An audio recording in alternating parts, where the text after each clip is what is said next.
देव उठनी एकादशी की हार्दिक शुभकामनाएं। भगवान शालिग्राम और माता तुलसी की कृपा से आपका जीवन सुखमय हो और आपके मन की समस्त मनोकामनाएं पूर्ण हो। इसी मंगल कामना के साथ आज की वीडियो की शुरुआत करते हैं और आज की वीडियो में हम बात करेंगे तुलसी विवाह के बारे में। शास्त्रों के अनुसार तुलसी विवाह की संपूर्ण विधि क्या होती है, किस विधि से हमें तुलसी की पूजा आराधना करनी चाहिए, शालिग्राम के साथ उनका विवाह संपन्न करना चाहिए, भोग कौन सा अर्पित करना चाहिए और हाँ, शास्त्रों के अनुसार आज तुलसी और शालिग्राम विवाह करते समय किन मंत्रों का जप करना चाहिए जिससे कि मन की समस्त कामनाएं पूर्ण हो, भगवान शालिग्राम और माता तुलसी की कृपा आपको प्राप्त हो और आपके घर में सुख समृद्धि, संतान और सौभाग्य की वृद्धि हो। इसके लिए आज विशेष क्या करना चाहिए, तो संपूर्ण सरल और शास्त्रीय पूजा विधि आपसे शेयर करने वाली हूँ। वीडियो को पूरा जरूर देखिए और अगर आपको आज की वीडियो अच्छी लगे तो इसे लाइक भी ज़रूर कीजिए, क्योंकि आपके लाइक्स, आपके कमेंट्स मेरे लिए बहुत महत्वपूर्ण हैं। ये एकमात्र जरिया है जिनसे मुझे पता चलता है कि आपके लिए ये वीडियो उपयोगी है और आपको ये वीडियो पसंद आती है। तो अगर वीडियो अच्छी लगती है तो वीडियो को लाइक तो ज़रूर ही किया करें। तो बात करते हैं सबसे पहले कि तुलसी विवाह में आपको किन सामग्रियों की आवश्यकता होती है। तो देखिए, तुलसी विवाह करते समय सबसे पहले तो पूजा की जो सामग्री होती है वही चाहिए होती है हमें, जो हमारे घर में ही मौजूद होती है, जैसे कि हल्दी, चंदन, ये सब चीज़ें, धूप बत्ती, अगरबत्ती, इत्र, कुछ चीज़ें तो हमारे घर में ही होती हैं और कुछ विशेष सामग्री जो आपको लेकर आनी होती है आज के दिन, जैसे कि भगवान को भोग अर्पित करने के लिए ऋतुफल, जो भी इस समय सीजनल फ्रूट्स मार्केट में अवेलेबल हैं, वो सभी फ्रूट्स आप लेकर आ सकते हैं, जैसी भी आपकी सामर्थ्य है। जैसे कि आप गन्ना ले सकते हैं, मूली ले सकते हैं, आंवला, बेर, शकरकंद, सिंघाड़ा, सीताफल, अमरूद, ये सभी जो इस समय आपको आसानी से मिल जाएंगी वही चीज़ें आप लेकर आइए। और इसके साथ ही आप मिठाई ले सकते हैं, घर में भी कुछ पकवान बना सकते हैं। तो मतलब भोग की कुछ सामग्री आपको चाहिए जो हमें भगवान को भोग अर्पित करना है। और इसके बाद माता तुलसी के लिए श्रृंगार की सामग्री चाहिए, तो आप 16 श्रृंगार की सभी सामग्री ले सकते हैं अपनी इच्छा के अनुसार और सामर्थ्य के अनुसार। माता तुलसी को अर्पित करने के लिए लाल चुन्नी चाहिए, लाल चूड़ियाँ चाहिए, सिंदूर चाहिए और बिंदी, मेहंदी, महावर, आलता, ये सभी चीज़ें आप ले सकते हैं। मतलब जितनी भी आपकी सामर्थ्य, आप चाहे तो बिछुए अर्पित कर सकते हैं, चाहे तो आप पायल भी अर्पित कर सकते हैं चांदी की, ये पूरी तरह से आपके ऊपर निर्भर करता है। और भगवान शालिग्राम के लिए पीले वस्त्र आपको चाहिए और भगवान शालिग्राम के लिए पीले रंग का पटका भी चाहिए, जिससे कि हमें गठबंधन करना होता है तुलसी और शालिग्राम का। पंचमेवा ले लीजिए, क्योंकि माता की गोद भराई करनी होती है तो उसके लिए हमें पंचमेवा चाहिए। और पंच पल्लव चाहिए कलश पर रखने के लिए। आप चाहे तो आम के पत्ते या अशोक के पत्ते ले सकते हैं। आम या अशोक के पत्ते ना मिले तो आप पान के पत्ते का भी प्रयोग कर सकते हैं। और पूजा के लिए लाल और पीले रंग के पुष्प चाहिए। लाल रंग के पुष्प माता तुलसी के लिए और पीले रंग के पुष्प भगवान शालिग्राम को अर्पित करने के लिए। तो इस प्रकार से ये सभी सामग्री आप एकत्रित कर लीजिए। उसके बाद जिस स्थान पर आपको तुलसी और शालिग्राम का विवाह करना है उस स्थान पर आप पहले से ही थोड़ी साफ सफाई कर लीजिए और उसके बाद वहां पर आपको रंगोली बनानी है। आप चाहें तो आज अपने घर के मुख्य द्वार पर भी रंगोली बना सकते हैं, घर के मंदिर में भी रंगोली बना सकते हैं और घर के मुख्य द्वार पर तोरण अवश्य बांधना है। आम के या अशोक के पत्ते घर में तोरण के स्वरूप में मुख्य द्वार पर जरूर लगाना चाहिए। जैसा कि आप देखते हैं कि जब भी शादियां होती हैं तो घर के मुख्य द्वार पर तोरण बांधा जाता है और मुख्य द्वार को पुष्पों से भी सजाया जाता है। तो आप चाहें तो ये सभी चीजें कर सकते हैं। देखिए, घर में उत्सव का सा माहौल लगना चाहिए कि किसी बेटी की शादी है। तो अपनी तरफ से आप अपने घर की साज सजावट जितनी भी आपकी इच्छा हो और सामर्थ्य हो आप जरूर कर लीजिए। और शाम के समय गोधूली वेला में ही तुलसी और शालिग्राम का विवाह संपन्न किया जाता है। आप एकादशी के दिन भी कर सकते हैं और द्वादशी के दिन भी कर सकते हैं, या फिर इन दोनों दिनों में नहीं कर पाते हैं तो आप पूर्णिमा के दिन भी कर सकते हैं। और ये सभी दिन शास्त्रों के अनुसार श्रेष्ठ होते हैं, तो परेशान होने की बिल्कुल भी आवश्यकता नहीं है।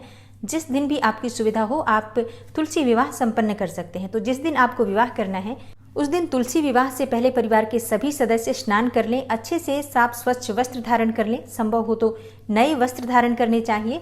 और जिस स्थान पर तुलसी विवाह करना है उस स्थान पर परिवार के सभी सदस्य एकत्रित हो जाएं और इसके बाद तुलसी और शालिग्राम को एक चौकी पर स्थापित कीजिए। देखिए, तुलसी एक गमले में है और शालिग्राम एक आसन पर होंगे। एक ही चौकी पर आप चाहें तो विराजित कर सकते हैं, या फिर आप अलग अलग चौकियों पर भी शालिग्राम और तुलसी को विराजित कर सकते हैं। तो अपनी इच्छा के अनुसार, अपनी सुविधा के अनुसार आप देख लीजिए। दोनों का आसन एक सार होना चाहिए, एक ऊंचाई पर होना चाहिए, इस बात का ध्यान रखिए। और शालिग्राम तुलसी के दाईं तरफ विराजित होंगे, इस बात का भी ध्यान रखिए। और चौकी पर लाल या पीले रंग का कपड़ा बिछा लीजिए, उसी के ऊपर आपको शालिग्राम और तुलसी की स्थापना करनी है। और किसी भी पूजा में, किसी भी विवाह में कलश की स्थापना अत्यंत आवश्यक होती है। तो सबसे पहले कलश की स्थापना कर लीजिए। तो एक पात्र लेना है, उसमें गंगा जल डाल दीजिए, उसके बाद शुद्ध जल से उसे भर दीजिए और कलश के अंदर आपको एक सिक्का डालना है, एक सुपारी डालना है, एक साबुत हल्दी डालनी है और लौंग इलायची आप चाहें तो डाल सकते हैं। इस तरह से आप ये सभी चीजें डालकर कलश की स्थापना कीजिए। कलश के ऊपर आपको पंच पल्लव रखना है, मतलब आम या अशोक के पत्ते कलश के ऊपर रखकर उसके ऊपर आपको पूर्ण पात्र रखना है। पूर्ण पात्र बहुत आवश्यक होता है, मतलब कलश के ऊपर आपको एक प्लेट रखनी है या फिर आप चाहे तो मिट्टी का ढक्कन रख सकते हैं, उसमें आपको चावल रखना है या फिर आप गेहूं भी रख सकते हैं। अब बहुत से भक्तों का प्रश्न होता है कि एकादशी के दिन हम चावल का प्रयोग किस प्रकार से कर सकते हैं। तो देखिए, एकादशी के दिन चावल खाना वर्जित होता है, मतलब हम चावल खा नहीं सकते हैं। ये बात मैं पहले भी आप लोगों को बता चुकी हूँ कि चावल एकादशी के दिन हमें खाना नहीं चाहिए, लेकिन हम पूजा में प्रयोग कर सकते हैं। सिर्फ भगवान श्री हरि विष्णु को हम अक्षत अर्पित नहीं करते हैं, चावल अर्पित नहीं करते हैं, बस इस बात का ध्यान रखना होता है। ऐसा नहीं है कि हम किसी भी देवी देवता की पूजा में चावल का प्रयोग नहीं करेंगे। तो पूर्ण पात्र में आप चावल रख सकते हैं, संशय की कोई बात नहीं है, लेकिन फिर भी अगर आपके मन में संशय है तो आप गेहूं रख दीजिए, कोई समस्या नहीं है। और पूर्ण पात्र के ऊपर आपको एक नारियल रखना है। नारियल में आप कलावा लपेट सकते हैं, चाहे तो लाल चुन्नी भी लपेट सकते हैं। अब आपकी कलश की स्थापना हो गई है। और हाँ, कलश की स्थापना करने से पहले अपने सामने एक शुद्ध घी का या तिल तेल का दीपक भी अवश्य प्रज्वलित कर लीजिए। इसके बाद गौरी गणेश की स्थापना की जाती है, तो अगर आपके पास गौरी गणेश की मूर्ति है तो आप उनकी स्थापना करके पूजा कर सकते हैं, और नहीं है तो सुपारी पर आप कलावा लपेटकर और गणेश जी की स्थापना कर सकते हैं। और इसके साथ ही मिट्टी की या गोबर की गौरी बनाकर भी एक साथ दोनों को रखकर और विधिवत उनकी पूजा कर सकते हैं। सबसे पहले गौरी गणेश का ही पूजन होता है किसी भी पूजा में, तो पंचोपचार विधि से गौरी गणेश का पूजन कर लीजिए। सबसे पहले थोड़ा सा जल अर्पित कर दीजिए, फिर अक्षत पुष्प धूप दीप दिखाकर और थोड़ा सा भोग अर्पित करके गौरी गणेश का पूजन हो गया। इसके बाद आपको इसी प्रकार से कलश की भी पूजा करनी है। पंचोपचार विधि से धूप दीप अक्षत पुष्प दिखाकर कलश की पूजा कर लीजिए। अब आपको तुलसी और शालिग्राम की पूजा करनी है, उनका विवाह संपन्न करना है। तो विवाह की रस्मों में सबसे पहले हल्दी की रस्म होती है। थोड़ी सी हल्दी ले लीजिए, उस हल्दी में आपको थोड़ा सा गुलाब जल या गंगा जल मिला लेना है और इस हल्दी में से सबसे पहले शालिग्राम को आप अर्पित करेंगे। और हल्दी लगाने के लिए आप चाहें तो एक आम के पत्ते का प्रयोग कर सकते हैं या फिर आप अपनी अनामिका उंगली से भी अच्छी तरह से शालिग्राम को हल्दी लगा दीजिए। उसके बाद तुलसी की जड़ में तुलसी के पत्तों में आप हल्दी अर्पित करेंगे और उसके बाद शालिग्राम का अभिषेक किया जाएगा। तो आप चाहे तो पंचामृत से अभिषेक कर सकते हैं, कच्चे दूध से कर सकते हैं और उसके बाद शुद्ध जल से, गंगा जल से शालिग्राम का अभिषेक कीजिए। और अब एक बहुत बड़ा प्रश्न है कि अगर हम एकादशी के दिन तुलसी विवाह संपन्न कर रहे हैं तो तुलसी में हम जल अर्पित कर सकते हैं क्या? देखिए, जब हम विवाह करेंगे तो कन्या का स्नान तो कराना पड़ेगा, इसलिए एकादशी होने के बावजूद भी आज हम तुलसी का अभिषेक करेंगे, तुलसी में जल अर्पित करेंगे। और अगर आपने पंचामृत से शालिग्राम का अभिषेक किया है तो सबसे पहले थोड़ा सा पंचामृत भी आप तुलसी को अर्पित करेंगे, उसके बाद जल से उनका अभिषेक कराएंगे। तो जिस प्रकार से आप शालिग्राम का अभिषेक कर रहे हैं वो सभी विधियां आपको तुलसी के लिए भी करनी है और इसमें आपको कोई दोष नहीं लगेगा, विश्वास रखिए। और अभिषेक करने के बाद वस्त्र अर्पित किया जाता है, तो आप शालिग्राम को पीले रंग के वस्त्र अर्पित करें, पीला पटका उन्हें धारण कराएं और तुलसी को लाल चुन्नी अर्पित करें। और वस्त्र धारण कराने के बाद श्रृंगार किया जाएगा। तो सबसे पहले भगवान शालिग्राम का श्रृंगार होगा चंदन से। चंदन से भगवान शालिग्राम को तिलक कीजिए, उनका श्रृंगार कीजिए, यज्ञोपवीत उन्हें धारण कराइए। और इसके बाद वरमाला की रस्म होती है। तो सबसे पहले आपको चाहिए 2 फूलों की माला, एक माला तुलसी के लिए और एक माला भगवान शालिग्राम के लिए। और सबसे पहले तुलसी से एक माला स्पर्श करा लीजिए और भगवान शालिग्राम को धारण करवा दीजिए। और इसके बाद भगवान शालिग्राम से माला को स्पर्श कराकर और तुलसी को धारण करवा दीजिए। वरमाला की रस्म पूरी हो गई। और इसके बाद आपको गठबंधन करना है। तो भगवान शालिग्राम का पटका और माता तुलसी की चुनरी में आपको गांठ बांधनी होती है। तो इस गांठ में, मतलब गठबंधन करते समय आपने देखा होगा कि पंडित जी कुछ चीजें उसके अंदर रखते हैं, थोड़े से पुष्प रखते हैं, थोड़े से अक्षत रखते हैं और इसके साथ ही कुछ पैसे भी रखते हैं। तो तुलसी माता की चुन्नी में आपको थोड़े से पुष्प रखने हैं, लाल या पीले कोई से भी पुष्प रख सकते हैं और थोड़े से सफेद तिल और एक सिक्का रखकर भगवान शालिग्राम के पटके से गठबंधन कर दीजिए। और गठबंधन की रस्म पूरी होने के बाद आप सिंदूर की रस्म करेंगे। तो भगवान शालिग्राम से स्पर्श कराकर ही सिंदूर तुलसी में लगाया जाता है। और सिंदूर की रस्म के लिए आप चाहें तो एक चांदी का सिक्का ले सकते हैं या फिर सोने की एक अंगूठी ले सकते हैं, सोने का छल्ला ले सकते हैं, कोई भी चीज जो आपके पास उपलब्ध हो। और उसमें सिंदूर उठाकर भगवान शालिग्राम से स्पर्श कराकर तुलसी की जड़ में अर्पित कीजिए, पत्तों में अर्पित कीजिए। और इस प्रकार से 5 बार या 7 बार आप सिंदूर अर्पित कर सकते हैं शालिग्राम से स्पर्श कराकर तुलसी को। उसके बाद आप चाहें तो अपनी अनामिका उंगली से भी सिंदूर लेकर तुलसी के पत्तों में अर्पित कर सकते हैं। आज तुलसी के हर पत्ते में सिंदूर आप लगा सकते हैं। आज का दिन बहुत श्रेष्ठ होता है। सुहागिन स्त्रियां आज के दिन माँ तुलसी को जितना अधिक सिंदूर अर्पित करती हैं, कहा जाता है कि उतने जन्मों तक वो सौभाग्यवती रहती हैं। और इसके बाद आप शालिग्राम के फेरे करवा सकते हैं। तो कोई भी पुरुष सदस्य जो आपके घर में हो, जैसे कि बड़ा कोई पुरुष सदस्य हो तो वो भी कर सकता है। लेकिन अगर उस समय पर कोई पुरुष सदस्य घर में उपलब्ध ना हो या फिर कहीं बाहर रहते हो पुरुष सदस्य, तो ऐसे में महिलाएं परेशान हो जाती हैं कि हम पूजा किस प्रकार से संपन्न करें, फेरे किस प्रकार से करवाएं। तो देखिए, घर में कोई छोटा बच्चा भी हो, जो लड़का हो, तो वो भी शालिग्राम को उठाकर और फेरे संपन्न करवा सकता है। तो भगवान शालिग्राम के आसन को उठाना है। आप चाहे तो चौकी भी उठा सकते हैं, अगर अलग अलग चौकी है शालिग्राम और तुलसी की तो। लेकिन अगर एक ही चौकी पर तुलसी और शालिग्राम विराजमान है, तो ऐसे में शालिग्राम के आसन को अपने हाथ में उठाकर और पुरुष सदस्य 7 बार परिक्रमा कर लें तुलसी के चारों तरफ, और 7 परिक्रमा पूरी होने के बाद शालिग्राम को फिर से अपने जगह पर, अपने स्थान पर विराजित कर दें। और अब विवाह संपन्न हो गया, तो इसके बाद आप विधि विधान से शालिग्राम और तुलसी की पूजा आराधना करें, उन्हें पुष्प अर्पित करें, भोग अर्पित करें। आज के दिन भोग में सिंघाड़े का भोग आप लगा सकते हैं। कोई भी ऋतु फल जो होता है, जो अभी आपके पास उपलब्ध हो, वो सभी चीजें आप अर्पित कर सकते हैं। मिठाइयाँ अर्पित कर सकते हैं, मखाने की खीर अर्पित कर सकते हैं।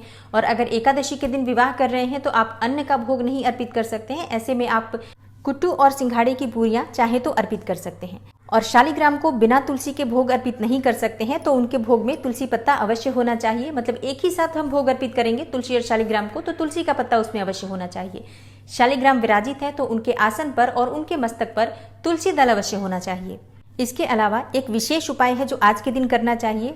एक दिन पहले से ही तुलसी के पत्ते तोड़कर रखिए और तुलसी के पत्तों की या तुलसी दल की माला बनाकर और भगवान श्री शालिग्राम को अर्पित कीजिए। और उसके बाद अपने मन की कामना कहिए, तो निश्चित ही आपके मन की चाहे जो भी कामना हो पूर्ण होती है। और हाँ, विवाह करते समय, मतलब जिस समय से विवाह प्रारंभ होगा, पूजा प्रारंभ होगी, उस समय से लेकर और संपूर्ण होने तक आप मंत्रों का जप करते रहिए। घर में अगर किसी को भी मंगल गीत आते हैं, स्त्रियां हैं और महिलाएं हैं जो घर में मंगल गीत गा सकती हैं विवाह के, तो निश्चित ही आपको मंगल गीत गाकर तुलसी और शालिग्राम का विवाह संपन्न करवाना चाहिए। और मन में अगर कोई विशेष मनोकामना है तो भगवान शालिग्राम और तुलसी का विवाह संपन्न होने के बाद वहीं बैठकर विष्णु सहस्त्र नाम का पाठ करना चाहिए, तुलसी नामाष्टक का पाठ करना चाहिए। इससे आपके मन की समस्त कामनाएं पूर्ण होती हैं। और बात करें कि सुहाग की सामग्री हमें कब अर्पित करनी चाहिए, तो जब आप सिंदूर अर्पित कर देते हैं उसके बाद आपको सभी सुहाग की सामग्री माँ तुलसी को अर्पित करनी चाहिए। आप चाहे तो उन्हें धारण करवा सकते हैं, जैसे कि थोड़ी सी चूड़ियाँ तुलसी के तनों में बांध सकते हैं, सिंदूर उन्हें लगा सकते हैं, पत्तों पर बिंदी लगा सकते हैं, मेहंदी लगा सकते हैं। इस प्रकार से जितना संभव हो उन्हें अर्पित करना चाहिए। उनके पत्तों पर और उनके जड़ में आपको ये सभी चीज़ें लगानी चाहिए। महावर, आलता जो भी आपके पास है, थोड़ा थोड़ा तुलसी में ज़रूर लगा दीजिए। और सुहाग की सभी सामग्री अर्पित करने के बाद ही फेरे करवाए जाते हैं। तो तुलसी और शालिग्राम के विवाह की संपूर्ण शास्त्रीय और सरल विधि यही है। इसके अलावा आप चाहें तो हवन कर सकते हैं एक छोटा सा, और हवन पूर्ण करने के बाद, पूजा पूर्ण करने के बाद तुलसी और शालिग्राम की आरती करनी चाहिए। पहले भगवान श्री शालिग्राम की आरती कीजिए, उसके बाद तुलसी की आरती कीजिए। और विवाह आरती पूजा संपन्न होने के बाद तुलसी और शालिग्राम के सामने अपने मन की कामना कहिए। व्रत में, पूजा पाठ में, तुलसी विवाह में किसी भी प्रकार की जाने अनजाने हमसे गलतियां हो जाती हैं, परिवार के किसी भी सदस्य से कोई गलती हुई हो तो इसके लिए क्षमा प्रार्थना कर लीजिए। परिवार का प्रत्येक सदस्य तुलसी के पास जाकर अपना माथा टेके, मतलब मस्तक झुकाकर प्रणाम करें उन्हें। और इसके बाद जो प्रसाद आपने उन्हें अर्पित किया है, आप परिवार के सभी सदस्य मिलकर उसे ग्रहण कर सकते हैं, वितरित कर सकते हैं सभी सदस्यों में। अब एकादशी के दिन अगर आप तुलसी विवाह कर रहे हैं तो एकादशी के दिन दान की सामग्री में आप फलों का दान कर सकते हैं। मतलब जो भी फल, मिठाई इत्यादि आप चढ़ा रहे हैं वो चीजें दान में निकाल दीजिए। और फिर द्वादशी के दिन जब आप पारण करेंगे तो पारण से पहले आप दान की सामग्री निकालेंगे, तो ये सभी सामग्री एकत्रित करके एक जगह पर करके और किसी ब्राह्मण को, किसी धर्म स्थान में या किसी पुजारी को दान कर दीजिए। ध्यान रखिए, एकादशी का दान हमेशा किसी ब्राह्मण को दिया जाता है, तो शास्त्रीय नियमों का पालन जरूर करना चाहिए। और आशा करती हूँ आज की वीडियो से आपको लाभ अवश्य होगा। अगर आपको वीडियो अच्छी लगी हो, थोड़ी सी भी आपके लिए हेल्पफुल हो, तो वीडियो को लाइक कीजिए, ज़्यादा से ज़्यादा शेयर कीजिए। और चैनल पर पहली बार आए हैं तो चैनल को सब्सक्राइब करके बेल आइकन को ज़रूर प्रेस कर लीजिए। मिलती हूँ मैं आपसे अगली वीडियो में, तब तक के लिए नमस्कार।